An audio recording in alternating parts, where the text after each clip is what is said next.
সন্মানীয় সাংবাদিক বন্ধুসকল, আপোনালোকে আজি আমাৰ এই সংবাদ মেলখনত আহি আমাৰ লগত সংযুক্ত হোৱাৰ কাৰণে আমি ইপিপিএল দলৰ তৰফৰ পৰা আপোনালোকক ধন্যবাদ জ্ঞাপন কৰিছোঁ আৰু আপোনালোকক আদৰণি জনাইছোঁ। আজিৰ এই সংবাদ মেলত উপস্থিত আমাৰ ইপিপিএল দলৰ বিভিন্ন পৰ্যায়ৰ নেতৃবৃন্দসকল, কৰ্মকৰ্তাসকল, আমি আচলতে নিৰ্বাচন কেন্দ্ৰিক এটা সংবাদ মেল সম্বোধন কৰিব ওলাইছোঁ। আমি দেখিছোঁ বিপিএফৰ কিছুমান নেতা পালি নেতাই সংখ্যালঘু সমাজত গৈ তেওঁলোকে নিৰ্বাচনী সভা সমিতিত কিছু ভুল তথ্য প্ৰচাৰ কৰা, মানুহক বিপথে পৰিচালিত কৰা কামখিনি কৰি থকা আমাৰ দৃষ্টিগোচৰ হৈছে, আমাৰ তাত খবৰ আহিছে।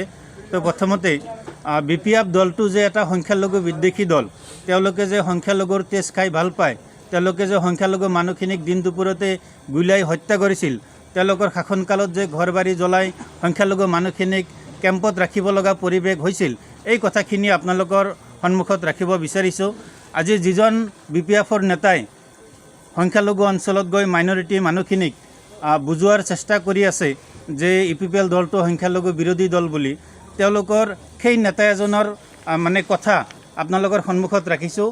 এইজন শ্বাহজাহান আলী আহমেদ, তেখেত বিপিএফ দলৰ যুৱ বিপিএফৰ সাংগঠনিক সম্পাদক।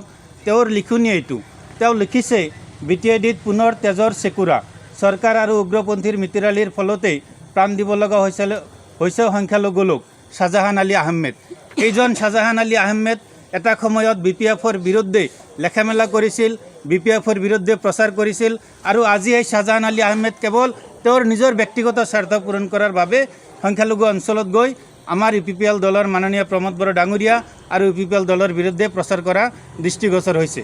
এতিয়া মই ক'ব খুজিছোঁ যে শ্বাহজাহান আলী আহমেদ ডাঙৰীয়া, আপুনি এবাৰ ভাবক, আপুনি যেতিয়া জাতীয় সংগঠন কৰিছিল তেতিয়া আপোনাৰ স্থিতি কি আছিল আৰু আজি আপুনি ৰাজনীতিত আহি কি স্থিতি লৈছে।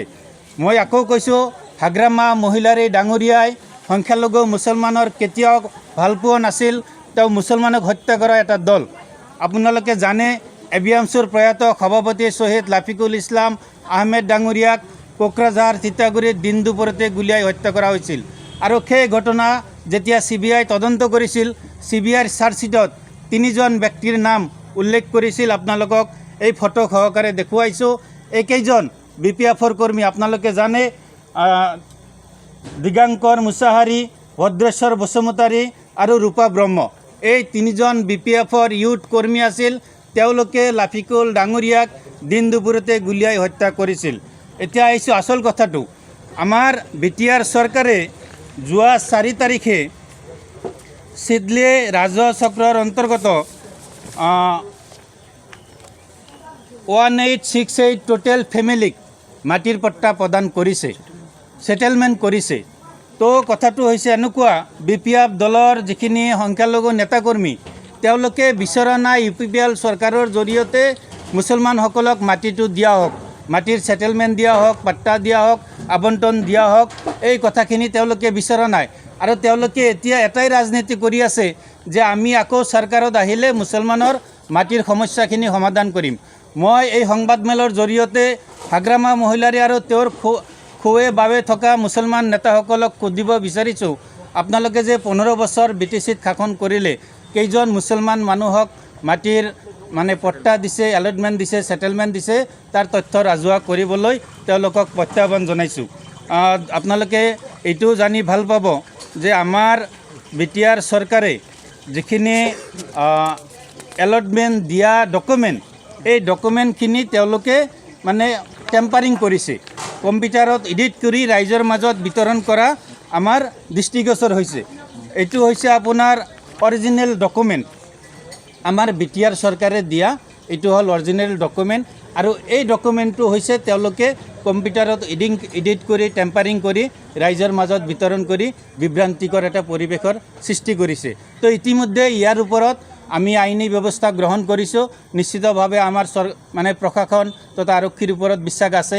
আমি যিহেতু গণতন্ত্ৰক ভালপোৱা এটা দল, আমি ৰাইজৰ পক্ষত কাম কৰা এটা দল হয়, নিশ্চয় আৰক্ষী আৰু প্ৰশাসনে এই টেম্পাৰিং কৰা বিষয়টো দৃষ্টিগোচৰ কৰিব আৰু তেওঁলোকৰ ওপৰত আইনগত যিখিনি বিধি ব্যৱস্থা সেইখিনি কৰিব। তো মই আৰু এটা কথা ক'ব বিচাৰিছোঁ, হাগ্ৰামা মহিলাৰী ডাঙৰীয়াই যোৱা 17টা বছৰত BTC অঞ্চলটো এনেকুৱা এটা পৰিৱেশ সৃষ্টি কৰিছিল যে দিনৰ সময়ত বা ৰাতিৰ সময়ত সংখ্যালঘু মানুহখিনি ওলাই যোৱাত ভয় খাইছিল। সেই পৰিৱেশটো মষিমূৰ কৰি প্ৰমোদ বড়ো ডাঙৰীয়াৰ নেতৃত্বত আজি 3টা বছৰত BTC অঞ্চলত শান্তি প্ৰতিষ্ঠা হ'ল। এই শান্তিৰ পৰিৱেশটো যাতে আপোনালোকে সহযোগ কৰক, আমাৰ বিটিআৰবাসী যিখিনি সংখ্যালঘু ৰাইজ আছে তেওঁলোকে যাতে শান্তিৰ পৰিৱেশটো বৰ্তাই ৰাখে তাৰ কাৰণে আহ্বান জনাইছোঁ। শাহজাহান আলী আহমেদ ডাঙৰীয়াই সততে সংখ্যালঘু অঞ্চলত হোৱা সভা সমিতিত গৈ তেওঁ প্ৰচেছন, ছেটেলমেণ্ট, এলটমেণ্ট এই কথাবিলাক অলপ বিভ্ৰান্তি কৰি আছে। তেওঁ কৈ আছে যে BTR চৰকাৰে ভূমি আৰু ৰাজহ বিভাগৰ পৰা যিখিনি মাটিৰ সমস্যা সমাধান কৰিলে, যিখিনি ছেটেলমেণ্ট কৰিলে এইখিনি বোলে প্ৰচেছন শব্দটো তেওঁ ৰাইজক ভুল ব্যাখ্যা কৰি আছে। আচলতে BTR চৰকাৰখনে ধৰক আপুনি এজন আবেদনকাৰী, আপুনি চৰকাৰৰ পৰা মাটিটো মানে বিচাৰিছে, চৰকাৰে আপোনাক মাটিটো দিছে। এতিয়া চৰকাৰে যে আপোনাক মাটিখিনি দিলে, এই মাটিখিনি আপুনি ব্যৱহাৰ কৰিছে না নাই বা সৎ ব্যৱহাৰ কৰিছে না নাই, আপুনি তাত বসতি কৰিছে না নাই, আপুনি তাত খেতি বাতি কৰিছে না নাই, এইখিনি চৰকাৰে অবজাৰ্ভ কৰিব। আৰু অবজাৰ্ভ কৰি যেতিয়া দেখিব যে আপুনি মাটিখিনি সৎ ব্যৱহাৰ কৰিছে, আপুনি তাতে ঘৰ বস্তি কৰি মানে আছে, আপুনি তাতে খেতি বাতি কৰিছে, তেতিয়াহ'লে চৰকাৰে পৰৱৰ্তী সময়ত এইটো পূৰ্ণতা দিয়ে। গতিকে শাহজাহান আলী আহমেদ ডাঙৰীয়াই প্ৰচেছন শব্দটো ভুল ব্যাখ্যা কৰি ৰাইজক বিভ্ৰান্ত কৰিছে, বিপথে পৰিচালিত কৰিব বিচাৰিছে। আমি UPPL দলৰ পৰা তেখেতক মানে আহ্বান কৰিছোঁ, আপুনি ভোটৰ স্বাৰ্থত ৰাইজক মানে বিপথে পৰিচালিত কৰিব নোৱাৰে। আপুনি যদি এনেকৈ মানুহখিনিক বিপথে পৰিচালিত কৰে তেতিয়াহ'লে আমাৰ মানুহখিনি কিন্তু ভূমি যিটো মানে পোৱাৰ এটা ছিষ্টেমত গৈছিল তাৰ পৰা কিন্তু বঞ্চিত হ'ব। গতিকে আপুনি এইখিনি কথাৰ পৰা বিৰত থকাটো আমি উচিত বুলি ভাবোঁ। নিৰ্বাচনৰ সময়ত এনে ধৰণৰ নিজৰ আপোনালোকে এতিয়া যিটো প্ৰেছ মিট বুলিছে, ইয়াৰ আঁৰত উদ্দেশ্যটো আচলতে কি, যে তেওঁলোকৰ কামত আপোনালোকে শংকিত হৈছিল? আচলতে আপোনালোকতকৈ তেওঁলোকৰ কথাটো ৰাইজে বেছি বিশ্বাস নহয়, মানে কথাটো হৈছে ডকুমেণ্টাৰীৰ ওপৰত। মানুহৰ মুখৰ কথা, নিৰ্বাচনত ভোট পোৱাৰ কাৰণে মানুহেতো যি টি কথা ক'বই, কিন্তু আচল কথাটো কি, ৰাইজক যে বিভ্ৰান্ত কৰিছে, বিপথে পৰিচালিত কৰিছে, এই কথাখিনি ৰাইজক জনোৱাৰ উদ্দেশ্যহে আজি আমি সংবাদমেলখন সম্বোধন কৰিছোঁ। মই আপোনালোকক দেখাইছিলোঁ যে এইখন হৈছে আমাৰ অৰিজিনেল ডকুমেণ্ট। ইয়াত মানে কিমানখিনি মানুহক ভূমিৰ ছেটেলমেণ্টখিনি দিয়া হ'ল, পাট্টা দিয়া হ'ল, আবণ্টন দিয়া হ'ল, কিন্তু এইখিনি কথাকে আমাৰ BPF দলৰ সংখ্যালঘু নেতাকৰ্মীয়ে টেম্পাৰিং কৰি ৰাইজক বিপথে পৰিচালিত কৰিছে, যাৰ কাৰণে আমি সংবাদ মাধ্যম আপোনালোকৰ জৰিয়তে ৰাইজক বুজাবলৈ আমি চেষ্টা কৰিছোঁ আৰু আমি আশা কৰিছোঁ ৰাইজে নিশ্চয় বুজি পাব। তেখেতে এটা প্ৰত্যাহ্বান জনাইছে, আচলতে BTR চৰকাৰে সংখ্যালঘু মানুহখিনিক ছেটেলমেণ্ট দিছে না পট্টা দিছে, কিন্তু আপোনালোকে সংবাদ মাধ্যম বা সামাজিক মাধ্যমত চৰকাৰে আপোনালোকে পট্টা দিম বুলি কৈছে, পট্টা দিয়া হৈছে বুলি কৈছে, আৰু যদি ছেটেলমেণ্ট দিছে 3 বছৰ বৈধতা আছে বুলি তেখেতে অভিযোগ কৰিছে, আৰু যদি আপোনালোকে পট্টা দিছে ৰাজহুৱা কৰিবলৈ আহ্বান জনাইছে। না, আমাৰ ৰাজহুৱা আমি আৰু কিমান ৰাজহুৱা কৰিম? যোৱা 4 তাৰিখে চিডলি আপোনালোকৰ সন্মুখত, আপোনালোকৰ উপস্থিতিত যিখিনি পট্টা দিয়া হ'ল, ছেটেলমেণ্ট কৰা হ'ল, সেইখিনিতো আপোনালোকে সংবাদ পৰিৱেশন কৰিছে। অসমৰ ৰাইজে, BTR-বাসীৰ ৰাইজেতো সেইখিনি জানেই।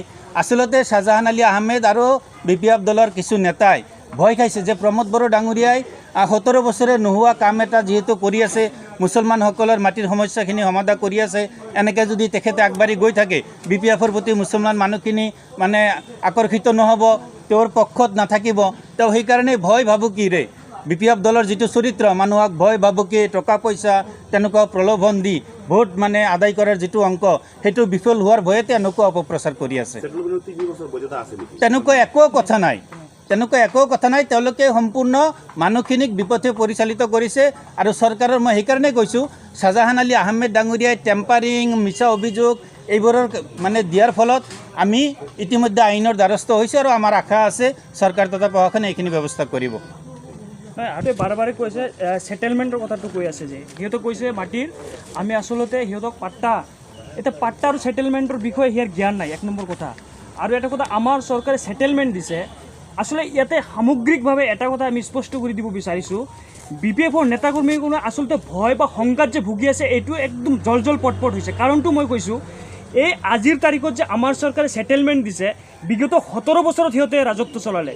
17 বছৰত যদি সিহঁতে আচলতে এই মাটিৰ ছেটেলমেণ্টটো দিলেহেঁতেন, তেনেহ'লে এই মানুহবিলাকে আজি মাটিৰ সমস্যাত নুভুগিলেহেঁতেন। আজি সিহঁতে একো নহয়, তাৰমানে প্ৰতিটো নিৰ্বাচনত আজি এই BPF দলটো নিৰ্বাচনত পৰাজয় হৈ আছে। সিহঁতে ভয় আৰু শংকাত আবুল তাবুল, এই যিখিনি কথা কৈছে গোটেইখিনি আবুল তাবুল, এটাও মানে সঁচা নহয়। যদি সঁচা অৰ্থত কথাবিলাক ক'লেহেঁতেন তেনেহ'লে আজি আমি প্ৰেছ মিট দিব নালাগিলেহেঁতেন। আমি এটা কথা স্পষ্ট কৰি দিছোঁ, এই BPFৰ মই আচলতে নাম ল'ব খোজা নাই, এই নেতা কৰ্মীজনৰ কিমান পাব্লিক ফেচ আছে, পাব্লিক ফিগাৰ আছে, আপোনালোকে অলপ তদন্ত কৰি চাওক। যোৱা সিহঁতে নিৰ্বাচন খেলিছিল, সেই নিৰ্বাচনৰ সময়ত নিজৰ জাতি জনগোষ্ঠীৰ পৰা ভোট পোৱা নাছিল এইবিলাক নেতা, নিজৰ জাতি জনগোষ্ঠীৰ ভোট নোপোৱা নেতা আজি আমাৰ ইয়াত আহি ডাঙৰ ডাঙৰ লেকচাৰ মাৰি আছে। মই আচলতে নাম ল'ব বিচৰা নাই, মই নাম সেইকাৰণে নলওঁ যে সিহঁতে নাম লোৱাৰ যোগ্য নহয় এই ব্যক্তিকেইজন।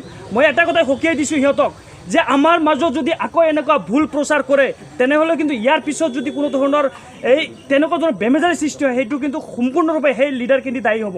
আৰু মাটিৰ যিটো পাট্টা, সেই পাট্টাৰ ছেটেলমেণ্টৰ অৰ্থটো নাজানে, গমেই নাপায়।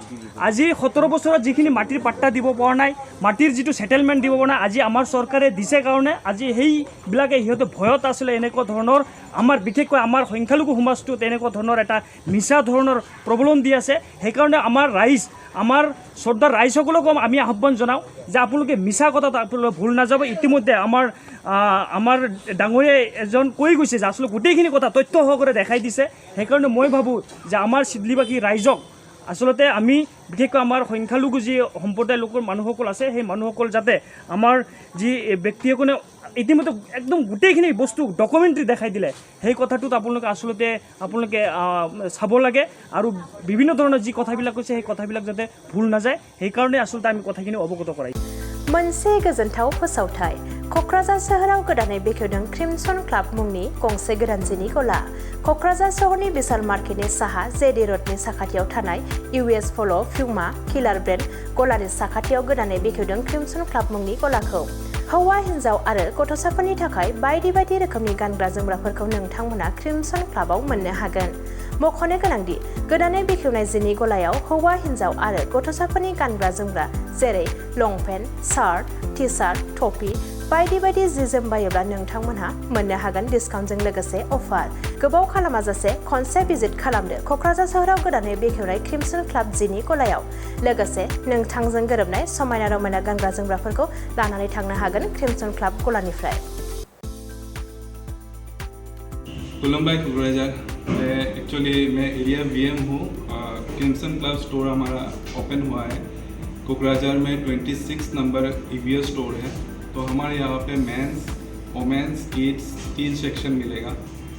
ये आपका कोकराझार में JD रोड, बोरो भतरमारी कोकराझार JD रोड में है, नियर पूमा, विशाल वो सब स्टोर के पास में है। तो हमारा यहाँ पे क्रिमसन क्लब में ऑफ़र चल रहा है। आप लाइक लेडीज़ का अगर कुछ डेनिम परचेज करेंगे तो 4000 में डेनिम आपको 2 मिल जाएगा।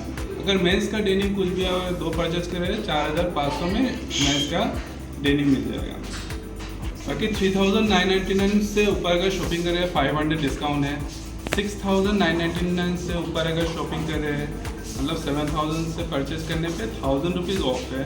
10,999 मतलब आपका 11,000 शॉपिंग करने से आपको 2000 डिस्काउंट इंस्टेंटली मिलेगा जो आपका बिल में डेबिट हो जाएगा।